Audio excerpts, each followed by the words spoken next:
Bíblia, nós vamos concluir hoje o capítulo 12 do Evangelho de Marcos. Marcos, capítulo 12, versos 41 a 44, que trata da oferta da viúva pobre.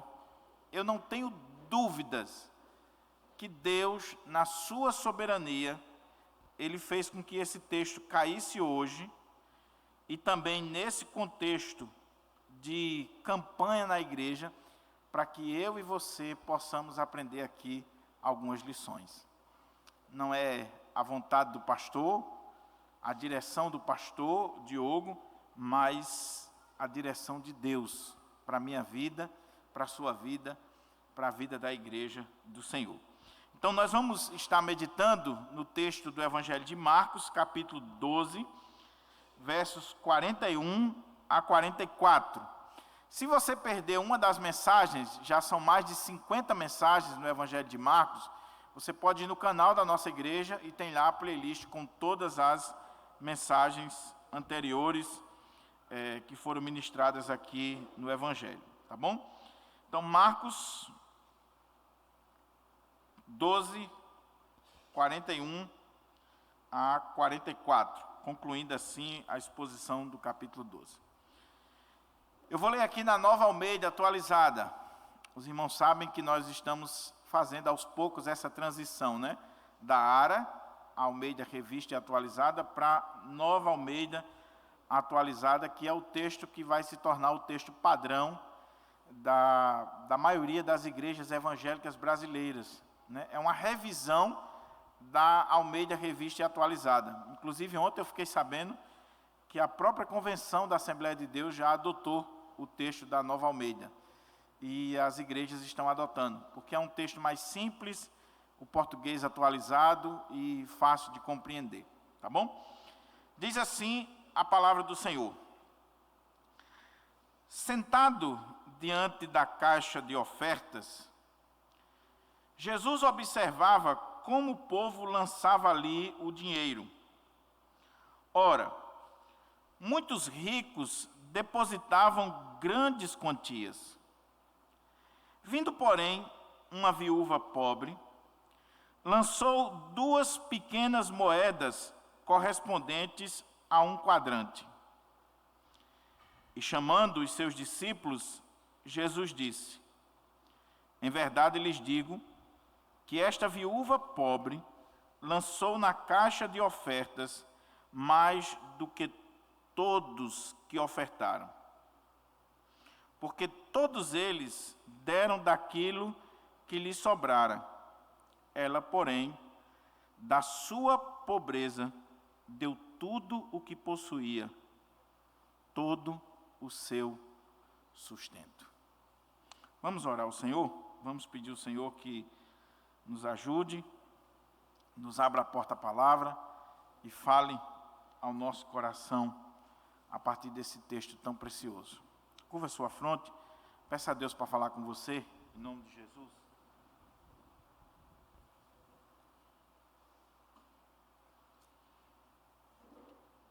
Ó Senhor, nós estamos diante de um texto soleníssimo,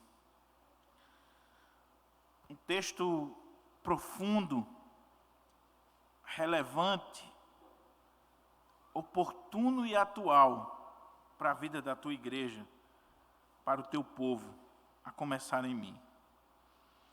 Então eu quero te pedir, meu Pai, em nome de Jesus, que o teu Espírito Santo, que inspirou esse texto, ele possa agora nos abrir a porta à palavra e falar ao nosso coração.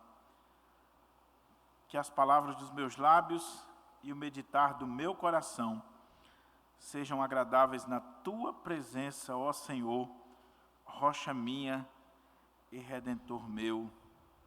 Amém. Mantenha a sua Bíblia aberta para que a gente possa considerar o texto sagrado. Há muitos anos atrás eu li uma história que me marcou muito e eu gostaria de começar esse sermão chamando a sua atenção para essa ilustração. Uma criança chegou numa sorveteria e perguntou para a moça que estava atendendo quanto custava 3 bolas de sorvete. E a moça, apressada ali com os clientes, ela disse: tanto. Ele começou a contar as moedas e, contando devagarinho, como uma criança, ele disse: e quanto é 2 bolas de sorvete? A moça, já um pouco irritada, disse: tanto. Ele contou de novo e ele disse: quanto é 1 bola? Ela, já aborrecida, disse que 1 bola era o valor tal e que precisava atender logo, que ele disse.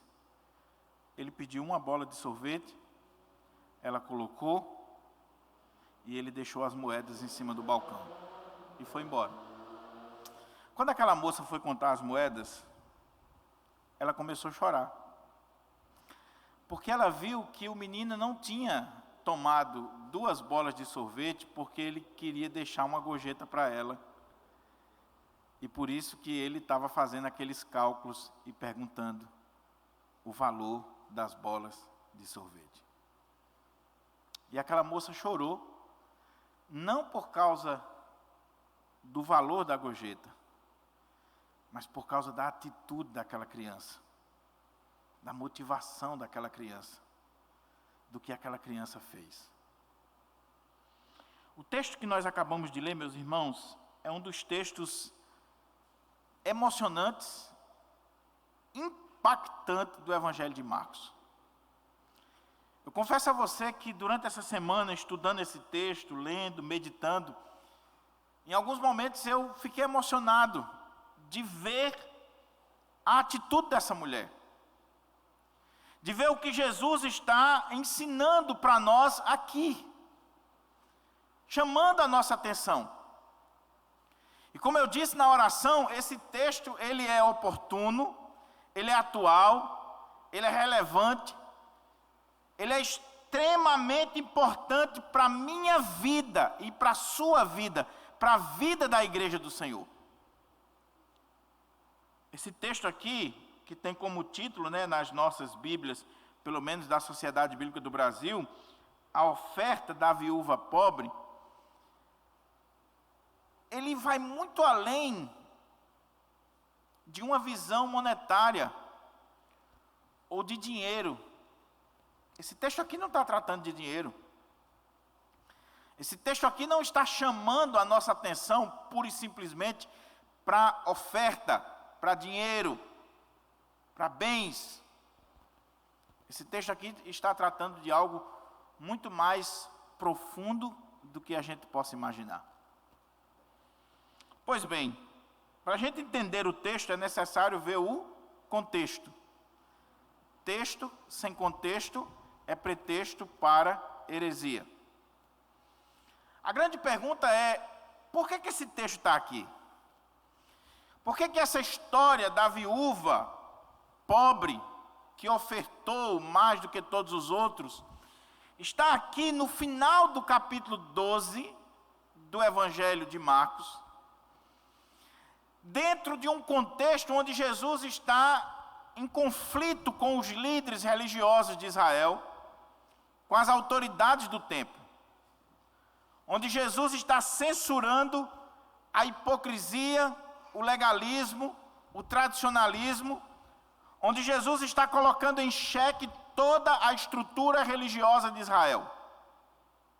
Por que esse texto está aqui? Não parece uma coisa fora de contexto? Até agora nós estamos vendo os líderes religiosos, o Sinédrio, chamando a atenção de Jesus para algumas perguntas capciosas, perguntas que tentavam expor Jesus à desonra pública, condená-lo. Então, eles perguntam sobre a autoridade de Jesus para ensinar no templo, eles perguntam sobre o tributo que é dado para o Império Romano, eles perguntam sobre casamento dentro daquele contexto de ressurreição, a mulher que tinha tido 7 maridos, e nenhum tinha deixado filhos. Então, na ressurreição de quem ela seria esposa? Aquele escriba que chega para Jesus e pergunta qual o maior dos mandamentos. E Jesus fala para ele que nós precisamos amar a Deus acima de todas as coisas e ao próximo como a nós mesmos. Devemos amar o Senhor com toda a nossa alma, com todo o nosso entendimento, com toda a nossa força e ao próximo como a nós mesmos. Só que ele, após falar isso, Jesus censura os escribas e os fariseus. E ele diz que nós devemos nos acautelar, ter cuidado, ficar de antenas ligadas com os escribas e fariseus, que gostavam de usar vestes compridas, de saudações nas praças, dos primeiros lugares nos banquetes, na sinagoga.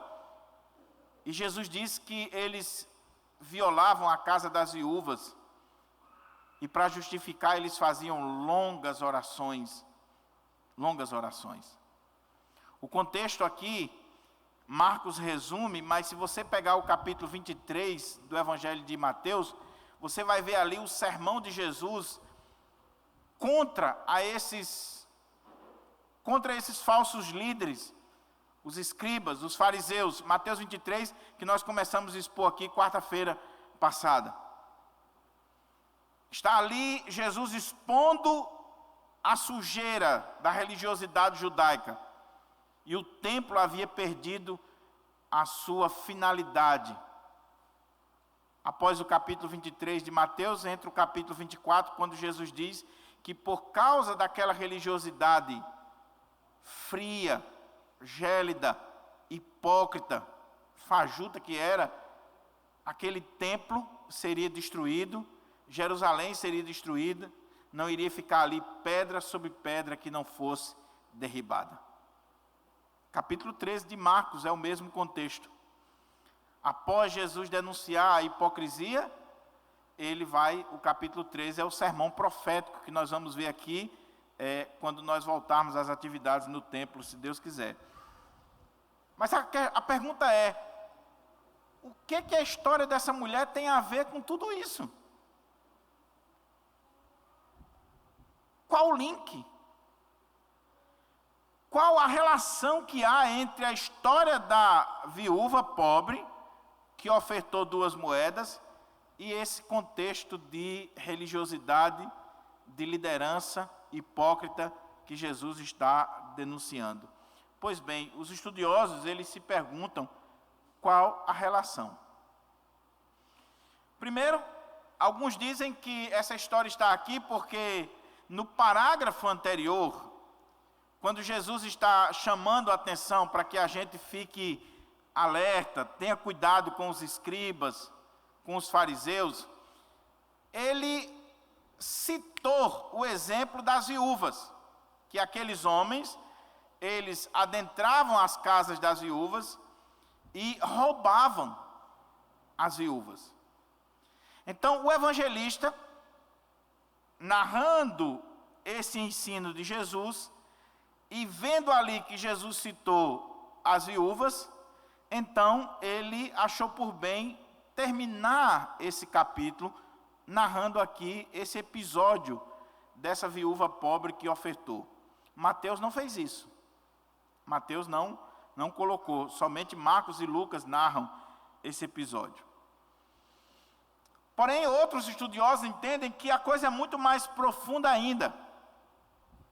O que está acontecendo aqui é não só que o evangelista lembrou,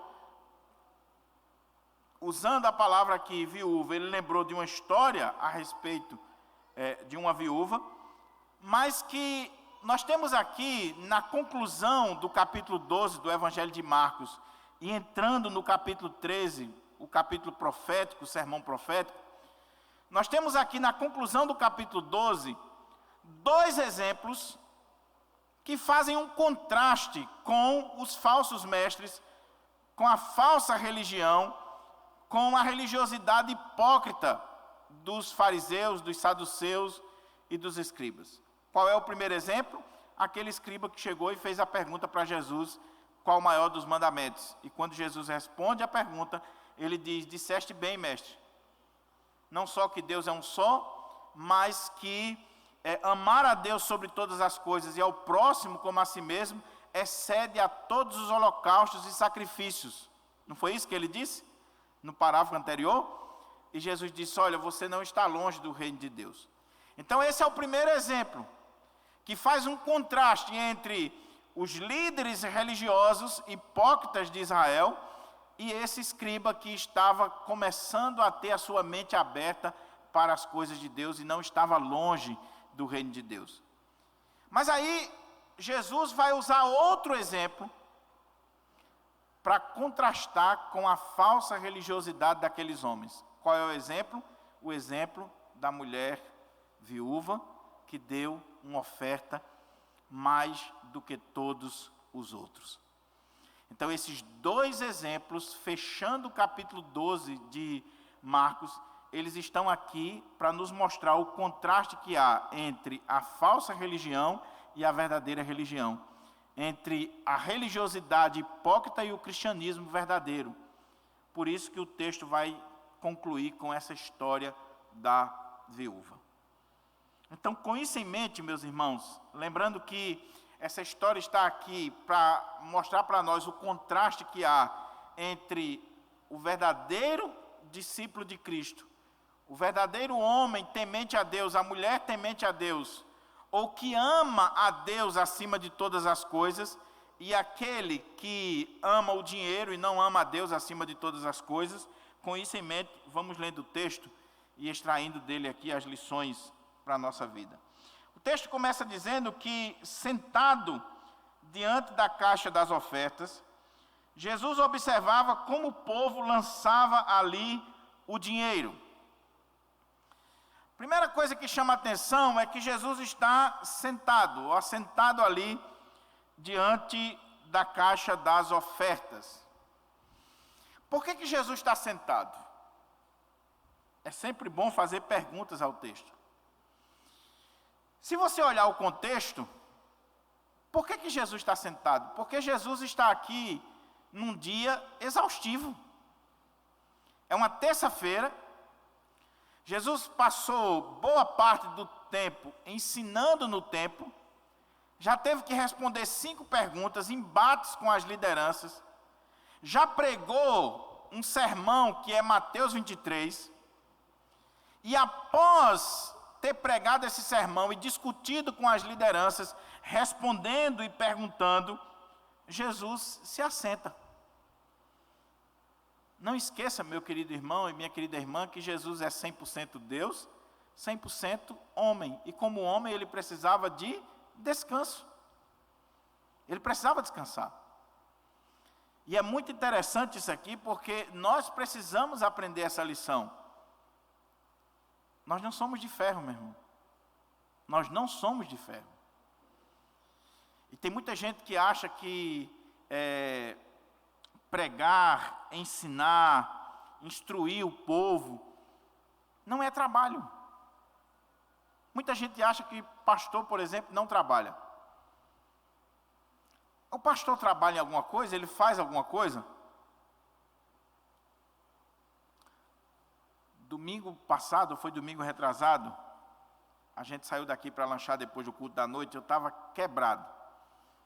Na segunda-feira, eu amanheço quebrado. Sabe por quê? Faça o cálculo, quantas horas eu fico em pé aqui no domingo? Aaron fez. Domingo passado foi quase 5 horas. Entre direção do culto, sermão, eu prego 1h20, 1h25. Tem que chegar em casa e colocar as pernas para cima para ver se dá uma aliviada. Fora isso, você tem o cansaço mental. Você tem que estudar, você tem que se preparar, você tem que estar aqui atento ao texto. Há um desgaste muito grande, há uma energia que está sendo colocada. E aí precisa parar um pouquinho, sentar, descansar.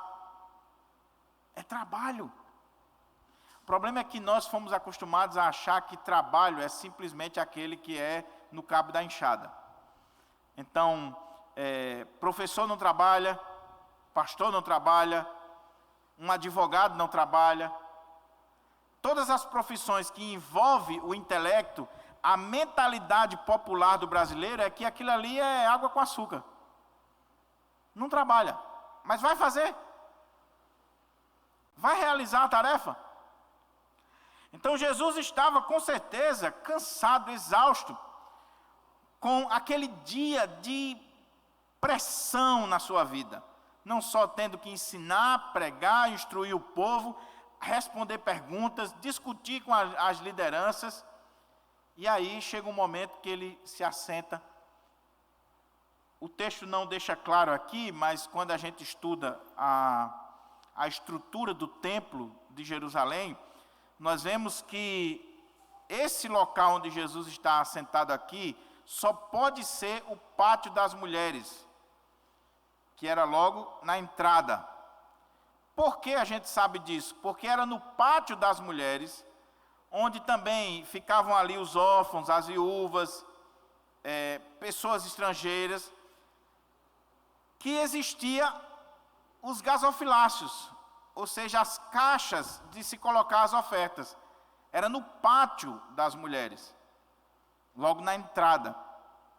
E diz os estudiosos que ali tinha 13 caixas. É muito interessante que a Almeida, Revista Atualizada, coloca sentado diante do gasofilácio. E eu digo aqui, quando eu estou falando da oferta, meus irmãos, aqueles que estão aqui no templo, você pode se dirigir ao gasofilácio. Aí o cara diz assim, o que é gasofilácio? Isso é o quê? Um tempero, como com arroz? É o quê? Porque gasofilácio é simplesmente uma transliteração do texto lá, do texto grego. Mas essa palavra, ela é uma palavra composta, cuja primeira parte significa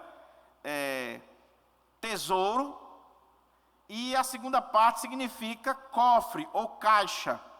Daí o texto aqui da Nova Almeida, de forma muito objetiva, traduzir como diante da caixa do dinheiro. Não dá para compreender, né? Melhor do que gasofilácio. Talvez se você gosta da palavra gasofilácio, ou quer botar até o nome do seu menino gasofilácio, não tem problema, né? Se você está procurando um nome para o menino. Mas ali no pátio das mulheres existia 13 gasofilácios, ou 13 caixas de se colocar as ofertas, o dinheiro, o tesouro. E o gasofilácio, ele era, como o texto está dizendo aqui, uma caixa de madeira, como essa que está aqui na frente, só que era em forma de chifre. Há outras expressões na Bíblia que chamam essa caixa de chifre, porque era num formato de chifre, né, de um chofar, por exemplo, para que quando as pessoas colocassem o dinheiro ali, os espertalhões não viessem e roubassem. Irmãos, existem casos e mais casos de pessoas, por exemplo, quando as igrejas usam aquelas sacolinhas de arrecadar o dinheiro, né? As salvas, né? Então tem pessoas que vão às igrejas e ela faz que vai colocar o dinheiro na salva, mas ela tira o que está lá dentro. Ela não coloca, ela tira. Há poucos dias eu vi um vídeo no grupo de WhatsApp aí, um dos grupos que eu estou, uma senhora na igreja, na hora que o diácono vai passando com a salva, ela coloca a mão como que fosse colocar uma oferta lá dentro, né? Só que ela puxa o dinheiro que está dentro.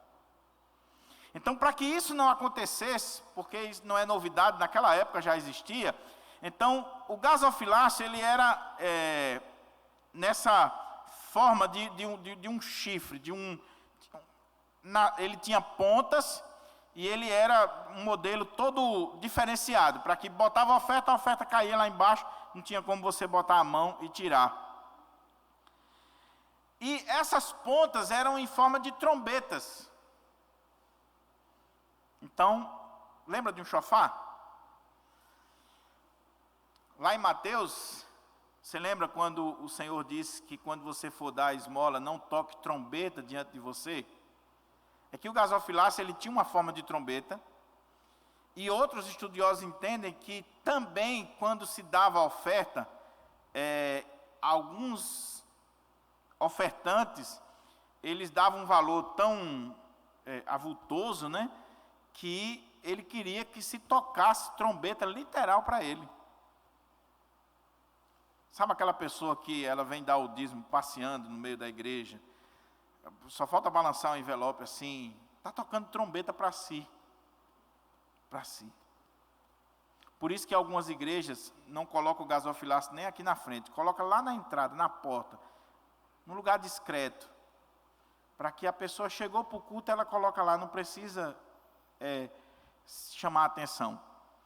Então Jesus está nesse pátio das mulheres, onde tinha essas 13 caixas, em forma de trombeta, desse modelo, né, de chifre, e que as pessoas vinham e colocavam ali as suas contribuições para o templo. Cada caixa daquela tinha um propósito, era direcionada para uma área. Algumas para questões sociais, outras para a construção do templo, que o templo estava ainda em reforma, outras para os animais do sacrifício e por aí vai. Então existiam várias caixas com vários propósitos. Em cada caixa tinha um propósito.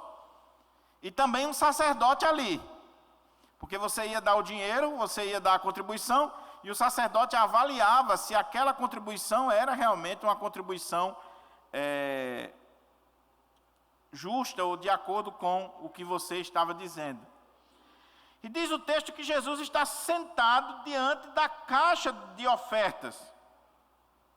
Está ali sentado, descansando do sermão, está observando ali o que está acontecendo. Aí olha como é que o texto diz. Jesus observava como o povo lançava ali o dinheiro. Observando. Meus irmãos, preste atenção nisso aqui. Se você olhar os capítulos anteriores que nós já meditamos, e eu chamo a sua atenção para ir lá depois no YouTube e ver as mensagens anteriores, você vai ver que no dia anterior, nós estamos aqui numa semana, é a terça-feira, é a semana da paixão. Mas, no domingo, na segunda, nós temos a segunda, no domingo, quando Jesus entrou pela primeira vez em Jerusalém, naquele contexto, diz que ele ficou observando o templo, observando o que estava sendo feito, observando tudo o que estava acontecendo ali. Na segunda, quando ele volta ao templo, porque ele estava pernoitando em Betânia, quando ele volta ao templo, ele já entra expulsando os cambistas, derribando as mesas. Primeiro ele observou, depois ele vai fazer a limpeza do templo. Aqui, mais uma vez, Jesus se assenta e começa a observar as pessoas colocando ali o dinheiro das ofertas, ofertas específicas.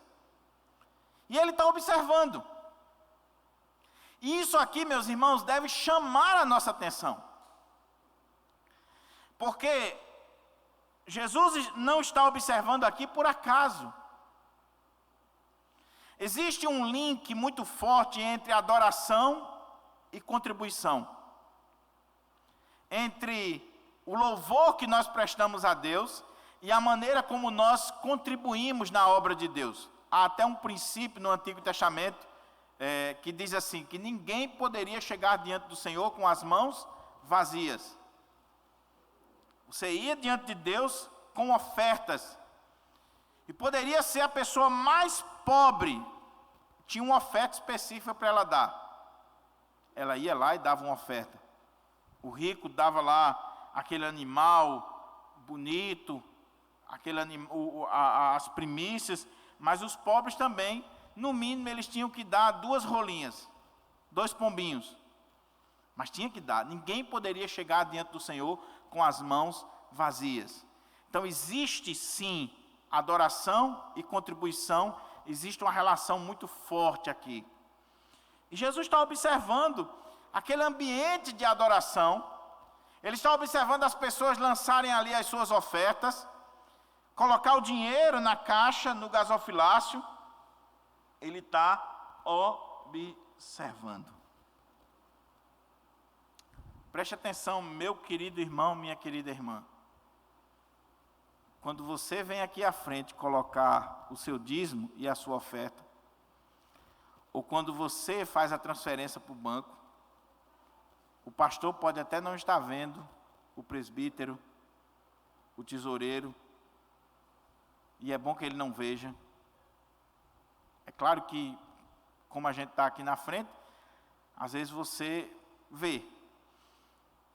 Mas eu, pelo menos, eu tenho uma prática, não sei se os irmãos já notaram, mas na hora que o louvor começa e que os irmãos estão ofertando, eu gosto de fechar os olhos. Porque tem gente que quer dar oferta e dizer assim, está vendo aí, pastor? Aqui, ó, eu colocando. Eu gosto de baixar a cabeça e não observar quem está ofertando, quem não está ofertando, para que quando eu me levante para falar sobre esse assunto, eu não estou falando aqui para A, B ou C, estou falando para a igreja do Senhor. Mas o ponto que eu quero dizer é, saiba que o Senhor está observando quando você contribui na obra dele. E ele sabe fazer contas. E ele conhece muito bem o meu e o seu coração. Ele sabe muito bem o que nós estamos fazendo e por que nós estamos fazendo. Não é curioso dizer que Jesus está observando o povo colocando dinheiro? Tanta coisa para ele observar, né? Tanta coisa para ele ver. Tanta coisa para chamar a atenção dele. Por exemplo, os discípulos, nós vamos ver aqui no capítulo 13, na abertura do capítulo 13, que os discípulos estão encantados com o quê? O que é que os discípulos observaram? Quem lembra? Hein? O templo, as pedras. Eles vão dizer, mestre, veja que pedras, que construções. E realmente eram grandes pedras. Grandes pedras. Pedras de 4 metros de largura, 6 metros de comprimento, imagina aí. Começa a pensar aí. De mármore. Mas Jesus não estava observando a beleza do templo, não estava observando as pedras do templo, o ouro do templo, ele estava observando como as pessoas estavam colocando as suas contribuições na caixa do dinheiro, nas ofertas, ali no pátio das mulheres. E a coisa é tão séria, meus irmãos, que diz o texto que, sentado, Jesus, diante da caixa do dinheiro, Jesus observava como o povo lançava ali o dinheiro. Ora, muitos ricos depositavam grandes quantias. Aqui é algo interessante. Porque alguém já disse que a última parte a se converter no homem é o bolso.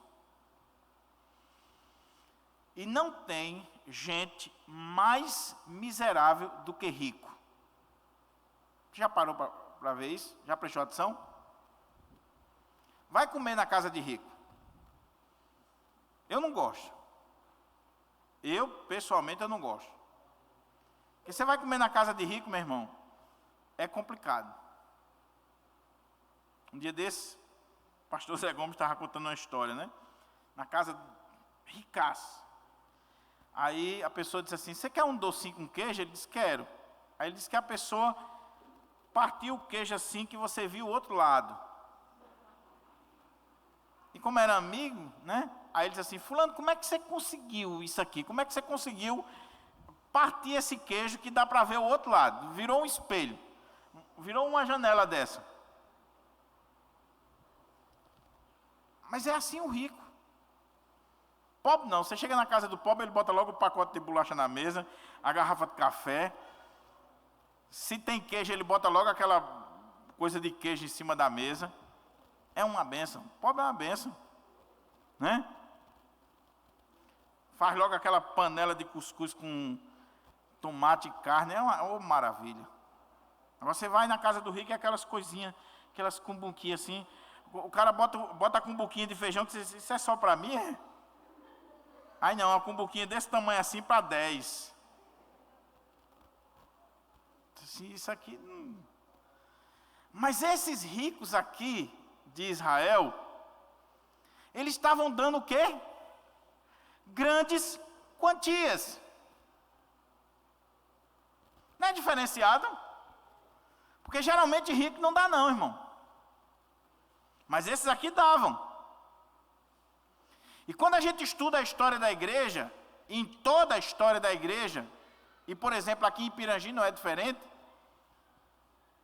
quem sustenta a igreja não são os ricos, são os pobres, são os humildes, são os assalariados. Esses, na sua grande maioria, são fiéis nos seus dízimos, nas suas ofertas, nas suas contribuições. O rico, ele não vê outra coisa a não ser investimento. E hoje nós estamos na febre do investimento, né? As pessoas estão aí fazendo curso de finanças, querendo investir, querendo investir no tesouro, e nisso, naquilo outro. Ele não vê o dízimo ou a contribuição como um investimento, ou como gratidão. Ele vê como algo que ele está perdendo. Então ele não contribui. Ele não contribui. Mas aqui não. Aqui esses ricos lá de Israel estavam contribuindo. As pessoas estavam colocando ali grandes quantias. Grandes quantias. Ora, muitos ricos depositavam grandes quantias. Isso aqui é um fenômeno. Só que o que é que diz o texto? Olha aqui. Vindo, porém, uma viúva pobre. A forma como Marcos descreve essa mulher e como Lucas descreve essa mulher, veja que o texto diz assim, viúva, meu irmão, já era sinônimo de pobreza. Só o fato de ser viúvo, por isso que a Bíblia tem leis específicas para os órfãos e as viúvas. Lembre-se que você está aqui num contexto que não tinha INSS, aposentadoria, os direitos que nós temos hoje. Então, quando morria o esposo, ou ela não tinha filhos para cuidar dela, era sinônimo de pobreza, não tinha os direitos que nós temos hoje. Então, quando a Bíblia fala de viúvas, já está falando de alguém pobre. Mas o texto aqui é interessante que ele diz assim, uma viúva pobre, dando a ideia de que de que essa mulher era pobre mesmo, era uma pessoa que não tinha absolutamente nada.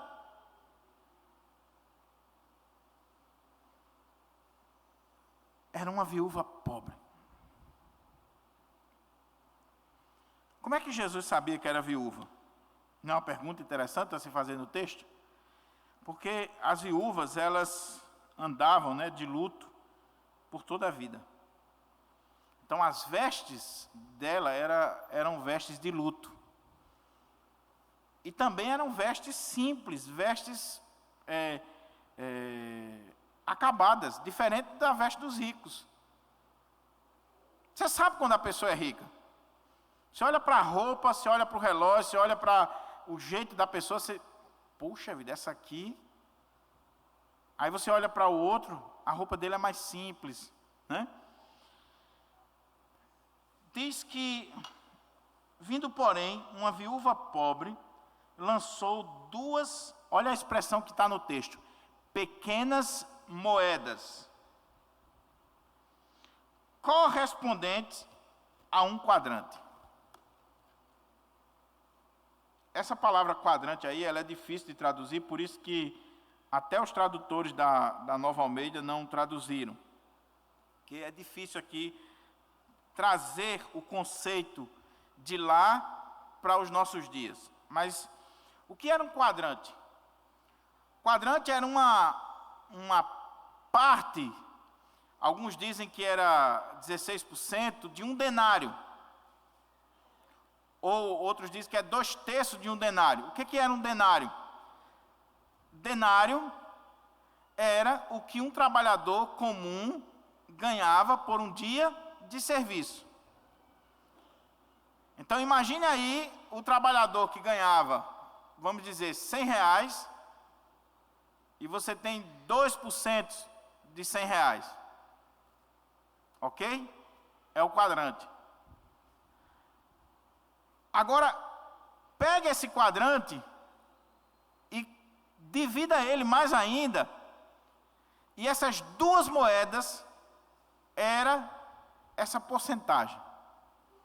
Então, alguns dizem que se fosse hoje, seria o quê? Centavos. 5 centavos, 2 centavos. O valor que essa mulher deu. Duas pequenas moedas. As moedas mais insignificantes da época. Pequena moeda. Que nem os meninos querem. Nem as crianças querem, porque os meninos são inteligentes. Eles não querem mais negócio de moeda, não. Outros estudiosos dizem que, porque a expressão aqui para pequenas moedas, a moeda chamava-se lepton.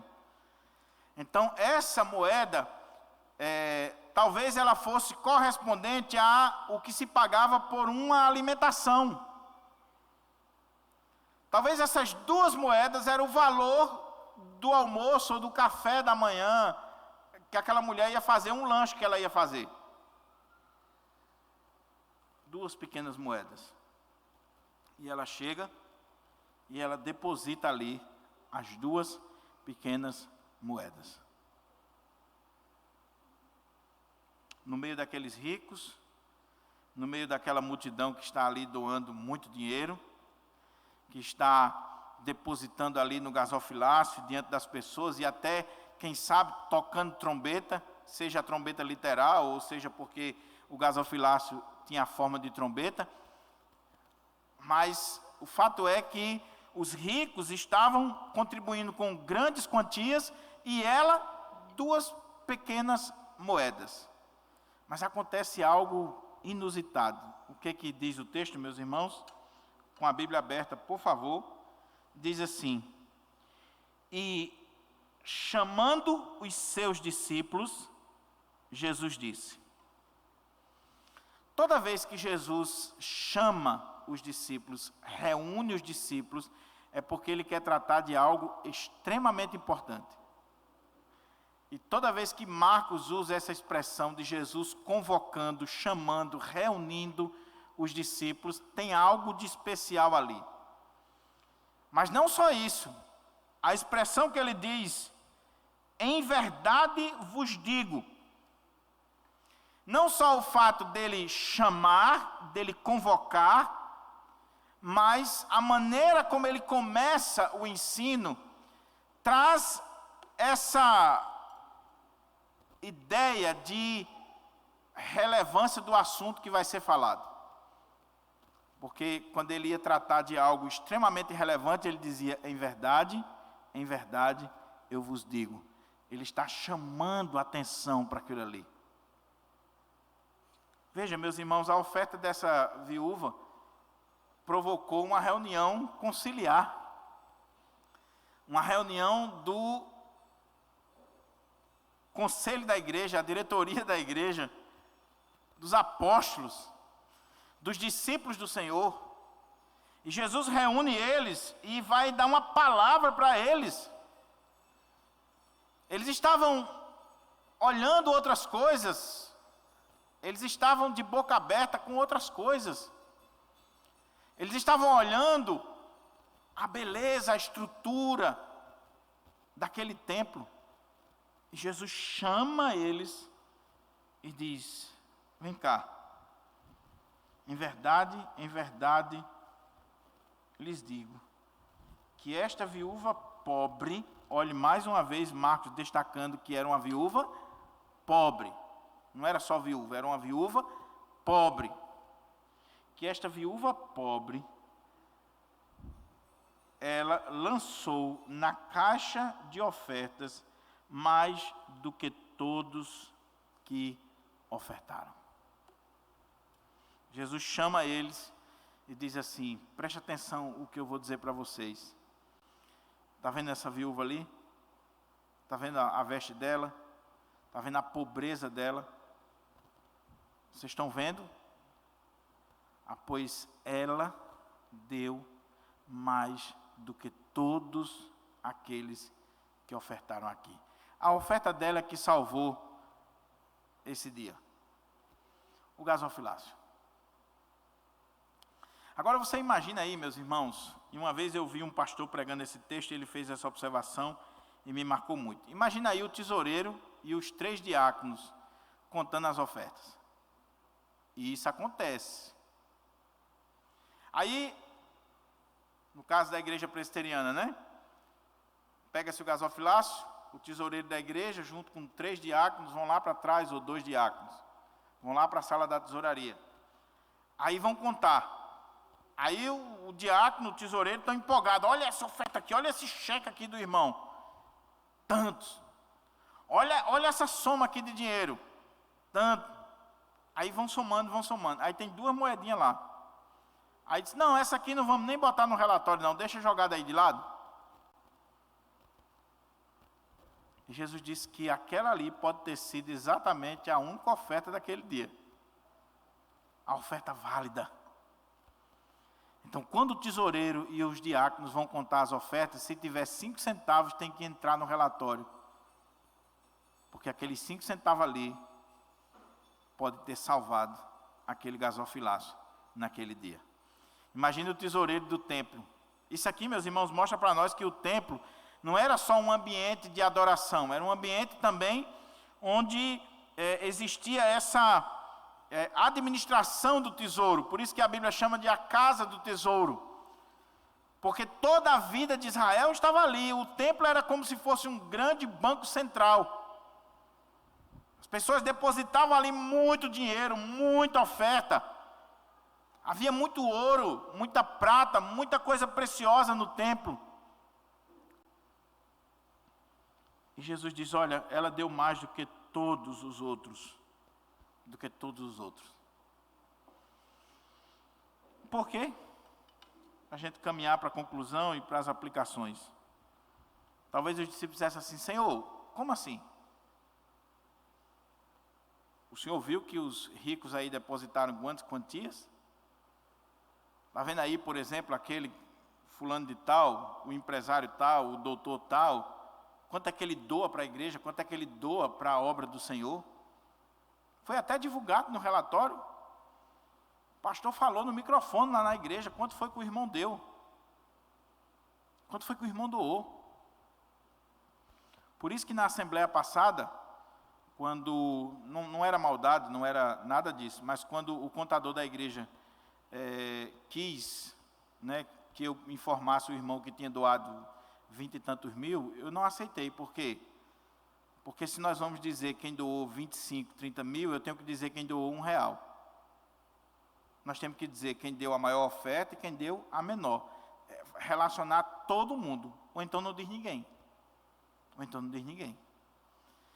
Então, o texto pode ter levado os discípulos a perguntar, mas Senhor, por que ela deu mais do que todo mundo? O que tem de diferenciado aí? Porque todos eles deram daquilo que lhe sobrara. Ela, porém, da sua pobreza. Quantas vezes aparece a palavra pobre, pobreza aqui no texto para se referir a essa mulher? Em 4 versículos, irmãos. Viúva pobre, da sua pobreza. Ou seja, ela era pobre mesmo.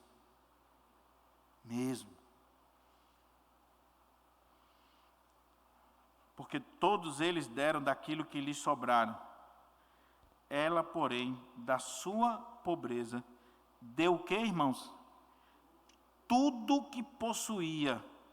Aí o texto ainda acrescenta: todo o seu sustento. Dá para entender agora que ela era pobre, pobre, pobre, pobre? Aquela moeda, que talvez era a quantia de pagar um almoço, um lanche, era tudo o que aquela mulher possuía, era todo o seu sustento. Mas, como o templo estava em reforma, como aquelas caixas eram usadas também para ajudar outras pessoas, havia ofertas específicas, o texto não diz em qual do gasofilácio ela colocou, o texto não diz, mas vamos dizer que ela colocou aquela oferta na caixa das viúvas, dos órfãos, ou dos sacrifícios. A gente não sabe qual foi a caixa, mas ela colocou. Quando se falou da oferta, aquela mulher disse assim: o que eu tenho é isso aqui, e eu vou dar. E Jesus disse: ela deu mais do que todos. Quais são as lições e quais são as implicações desse texto para nós? Como eu disse, não estou pregando esse texto, meus irmãos, por causa da campanha dos bancos, nem do forro, nem da iluminação. Mas louvado seja Deus, que pela providência de Deus, caiu exatamente quando a gente está num contexto de campanha financeira na igreja. Não é por acaso. Não é por acaso. Quais são as lições que a gente pode tirar daqui? Primeira está clara aqui no texto. Qual é? Jesus observa a nossa oferta. Mas não pura e simplesmente a nossa oferta. Jesus observa você. Ele está observando como nós colocamos a nossa oferta no gasofilácio, na caixa do dinheiro. Ele observa, ele está vendo. E por que ele está observando? Porque é ato de culto. Porque é adoração. Porque é algo que deve refletir de fato o nosso coração diante de Deus. Nós, quando contribuímos, Deus está olhando o que a gente está contribuindo. Mas não por causa do dinheiro. Porque Deus não precisa do meu dinheiro, nem do seu. Ele é dono do ouro e da prata. Ele é dono de todas as coisas. É por isso que diz a Bíblia que Deus, Ele não ama a oferta. Deus ama a quem dá com alegria. Não diz o texto que Ele ama o que deu, a oferta que foi dada. Diz que Ele ama quem deu com alegria. Aquele que deu com alegria. Então o Senhor está observando você, meu irmão. Não é o pastor, não é o tesoureiro, não é o presbítero. Não se preocupe com o pastor, nem com quem quer que seja. E eu estou dando ênfase a isso, meus irmãos, porque ainda hoje existe nas igrejas aquelas pessoas que querem ofertar e quer que o pastor saiba. Dou um saco de cimento para a igreja, olha, diga o pastor que eu doei um saco de cimento. Podia dar 10, mas doou 1. Olha, diga o pastor que eu dizimei, viu? Aí tem pessoas que depositam o dinheiro na conta e mandam no zap. Olha, pastor, depositei o dinheiro. Não precisa, meu irmão. Não precisa, é você e Deus. Deus está lhe vendo. Deus está vendo você. Deus está observando você. E Ele não está preocupado com a oferta em si. Ele está olhando para você, para a sua postura, para a maneira como você está se colocando ali diante do Senhor, nesse quesito do seu dízimo e da sua oferta. Ele observava. Então é muito interessante que Jesus está aqui nessa manhã, não só observando o louvor, a pregação, a maneira como você está adorando o Senhor, mas a maneira como você se colocou diante do gasofilácio. Por que você veio? Por que você não veio? Por que você contribui? Por que você não contribui? O Senhor sabe, porque Ele observa. Guarde isso. E como eu disse, Papai do Céu sabe fazer conta. Não pense que você está enganando a mim, nem enganando o pastor, o presbítero, o diácono, o tesoureiro. Deus sabe fazer conta. Ele sabe fazer conta. Porque é interessante, meus irmãos. Tem gente que sabe fazer conta para tudo. Investimento, trocar de carro, comprar casa, fazer isso, fazer aquilo, o dia a dia da empresa, o balancete. Agora, na hora do dízimo, ele não sabe. Ele diz assim, pastor, olha, eu não sou dizimista porque eu tenho uma empresa, ou eu tenho isso, eu tenho aquilo, e eu não sei muito bem quanto é que eu ganho. Mas ele sabe quanto é que ele investe, como ele compra, como vende, ele sabe fazer tudo, mas na hora do dízimo ele é cheio de dúvida. Cheio de dúvida. E aí ele faz de qualquer maneira. O Senhor está observando a mim e você. Mas a outra coisa que esse texto deixa claro para nós aqui, é que oferta para Deus não é quantidade, é coração. Não é quantidade não, meu irmão. O que é que diz o texto? Que Jesus disse, olha, os ricos estão depositando grandes quantias. E tem muita gente que acha que oferta é quantia, é quantidade, é número, cifra. Ah, o irmão tem o dízimo tal, fulano de tal é o dízimo maior da igreja. Dízimo é dízimo, seja 10 milhões, seja 10 reais. Se é dízimo, é dízimo. Não tem um irmão que dê mais dízimo do que o outro. Dízimo é dízimo. Seja 1 milhão, seja R$1, é dízimo diante do Senhor. Não é a quantia, meu irmão. Então não se preocupe com essa visão monetária que tem adentrado as igrejas. E que muitas vezes dá destaque à pessoa pelo valor que ela dá, pelo valor que ela contribui. Jesus, olha, estão colocando aí grandes quantidades de dinheiro. Essa aqui colocou 2 moedinhas, mas ela colocou mais do que todos. Sabe por quê? Porque não é a quantia. Não é a quantia. É a gratidão, é a fidelidade. É o coração que está sendo colocado ali, é a fé. Dízimos e ofertas é fé, é gratidão, é amor diante do Senhor. Não é quantia. Eu não estou preocupado, meu irmão, se o seu dízimo é R$1 milhão ou R$100. Eu não estou preocupado com isso, nem Deus está preocupado. E não pense que você impressiona a Deus com grandes somas de dinheiro ou com um checão bonito, não. Não pense isso. Porque, como eu disse, Ele já é dono de tudo. Foi Ele que lhe deu. Ele simplesmente colocou na sua mão para você administrar uma partezinha da riqueza que é dele. A Bíblia diz, riquezas e honra vêm de ti. É Deus quem nos abençoa. É Deus quem distribui as riquezas. É Deus quem faz você prosperar. Então, não pense que Deus está se impressionando com um valor a mais que você deu e que nada disso não é a quantia. Se fosse por quantia, essa mulher aqui estava 0 à esquerda diante de Deus, 2 moedinhas. Mas o que é?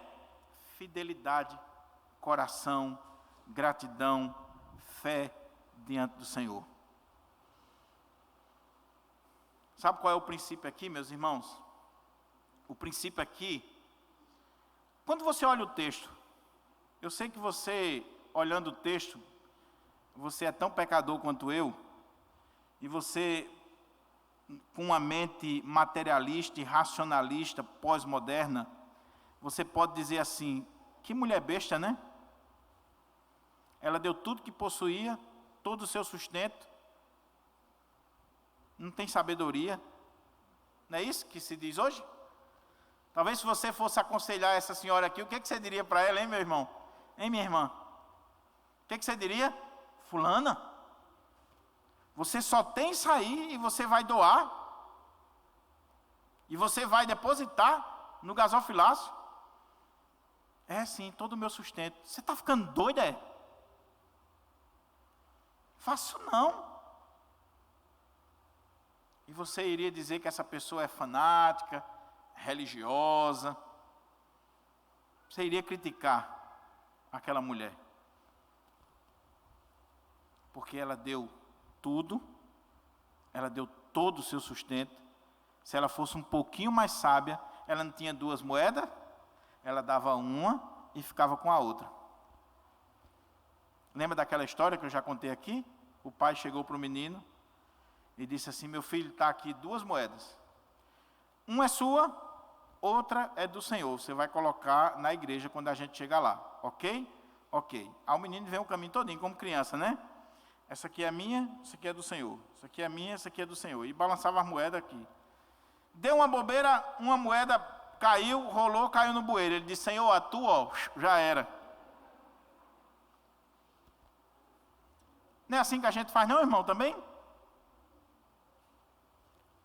Quando a conta de luz vem mais alta na sua casa, qual é a primeira coisa que você corta? Seu dízimo e sua oferta. Você não corta outra coisa não. O carro quebrou, precisou consertar e foi um valor a mais. Você diz assim: esse mês eu não vou ajudar na igreja não. Deus entende, Deus sabe. Não é essa desculpa que a gente dá? Primeira coisa que corta. Primeira coisa que corta é a contribuição. É o dízimo, é a oferta, é aquilo que ia trazer para colocar diante do Senhor. Você não corta em outra área. Você não corta o shopping. Você não corta o café expresso. Você não corta a roupa boa. Você não pega o cartão e quebra no meio porque você está endividado. Você diz assim: não vou dizimar.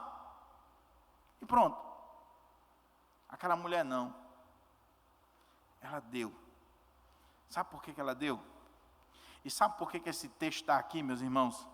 Porque esse texto está mostrando para nós. É uma ilustração. Lembra do contexto? Texto sem contexto é pretexto para heresia. Qual é o contexto? Qual é o maior mandamento, Senhor? Amar a Deus sobre todas as coisas, com toda a tua força, com o teu entendimento, de coração, né? E ao próximo como a si mesmo. O que essa mulher está fazendo aqui?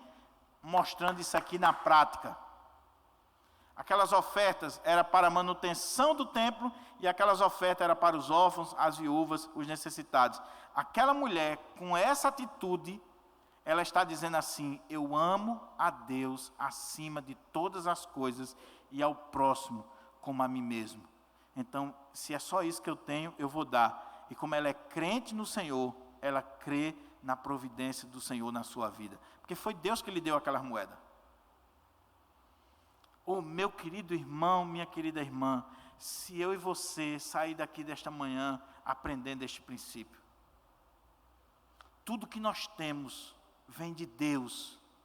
E quando nós consagramos ao Senhor, nós estamos dizendo que nós amamos ao Senhor acima de todas as coisas, que o dinheiro não ocupa o primeiro lugar na nossa vida.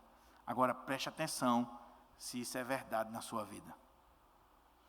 Porque o dinheiro é o maior senhor de escravos do mundo.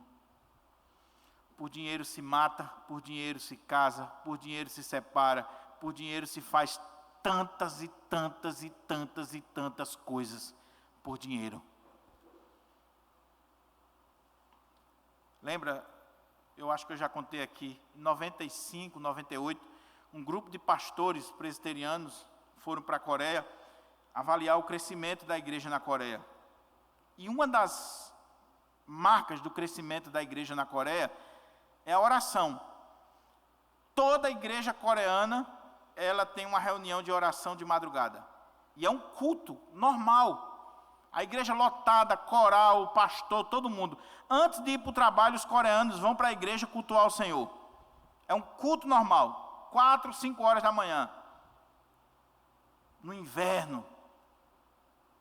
E aí os pastores brasileiros estavam lá e tinha um lugar no templo para eles porque estava reservado, de manhã, de madrugada. E quando foi na hora das perguntas, o pastor Hernandes fez a seguinte pergunta para o pastor coreano: olha, vocês acordam de madrugada para orar e para realizar esse tipo de trabalho porque vocês são orientais, mas no Brasil é diferente, a cultura é diferente e tal. Aí, quando foi na resposta, o pastor disse assim, não senhor, nós não acordamos de madrugada para orar porque nós somos orientais. No mundo inteiro, as pessoas acordam de madrugada para ganhar dinheiro. Nós acordamos de madrugada para orar porque Deus é a nossa prioridade. Mas seja no Oriente ou no Ocidente, muita gente, as pessoas acordam de madrugada para buscar dinheiro. Nós acordamos para buscar a Deus.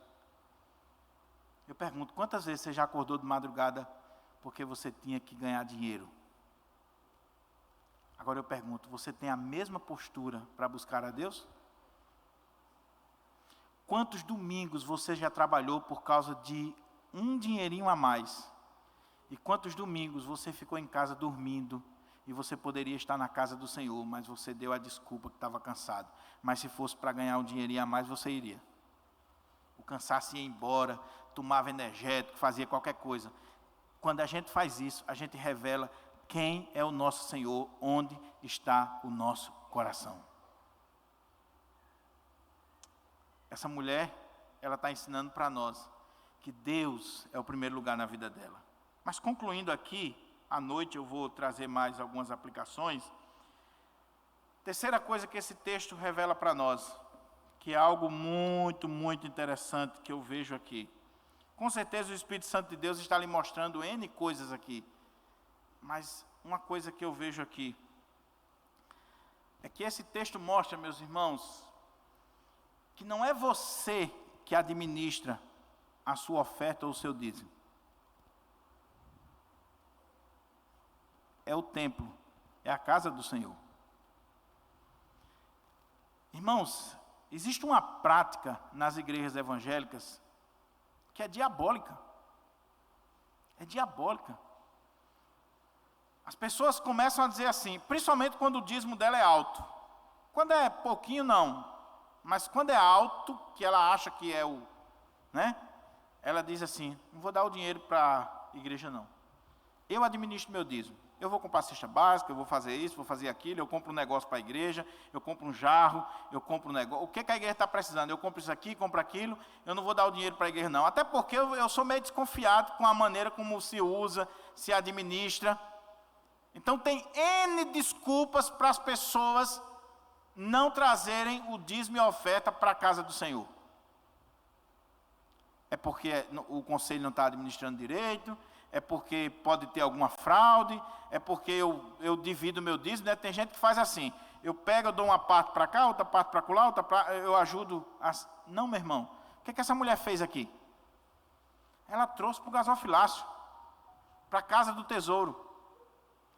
Detalhe, aquela liderança estava corrompida. Corrompida. Mas ela estava trazendo. E eu não estou aqui, meus irmãos, defendendo liderança corrompida, não. Ai de mim. Mas o que eu estou dizendo é que você é chamado a ser fiel no seu dízimo e na sua oferta. Se a liderança da igreja está administrando de forma errada ou injusta, ela vai pagar um preço diante de Deus. Ela vai se responsabilizar diante de Deus.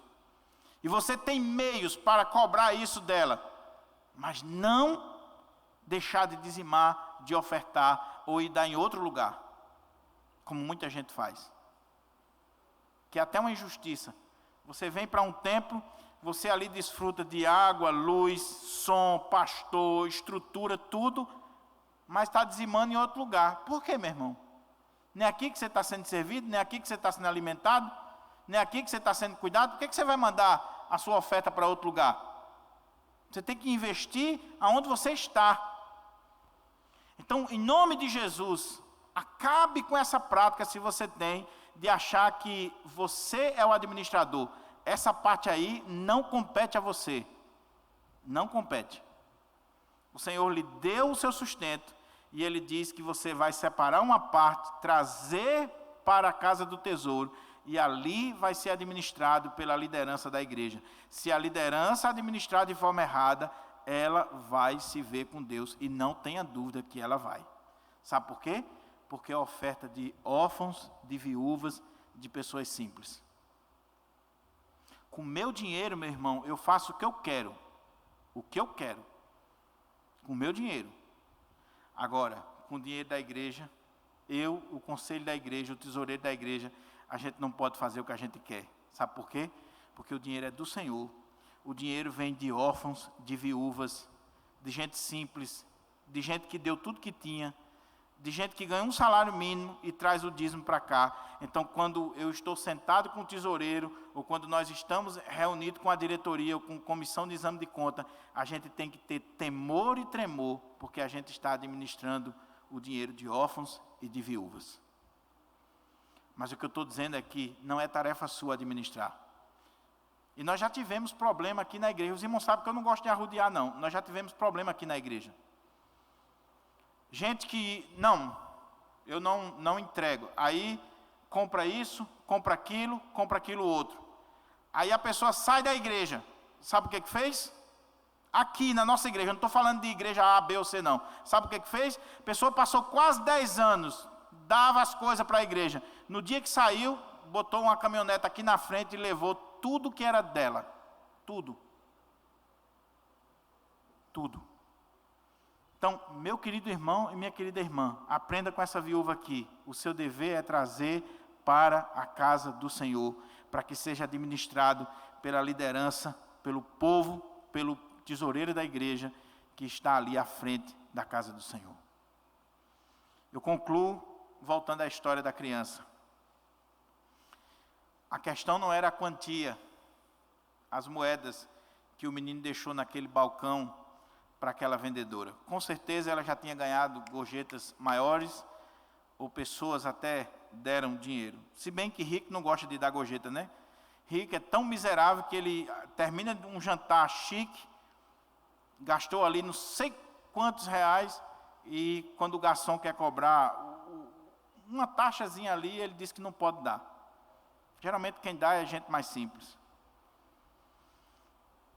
Aquela oferta ou aquela gorjeta da criança fez diferença, e dessa viúva, porque o que estava ali era coração, era vida, era olhar da forma correta para aquilo que Deus lhe deu. Lembra de Davi? Eu concluo com a história de Davi. Davi foi desafiado a construir um altar ao Senhor, e ele vai comprar um terreno para construir um altar, a Eira de Araúna. E quando ele chega lá, ele diz o propósito dele, e o dono daquela terra diz assim: não, pode pegar a terra e fazer o que você quiser, o altar, não vou vender a terra. E Davi diz lá em 2 Samuel 24, do 18 em diante, ele diz assim: não, eu quero pagar, porque eu não oferecerei ao Senhor um sacrifício que não me custe nada. Eu preciso oferecer ao Senhor algo que me custe. O princípio que está aqui, meus irmãos, sabe o que é? Você já ofertou diante do Senhor algo que realmente lhe custou alguma coisa? Não é que estava sobrando, não. Mas foi um custo, foi um sacrifício.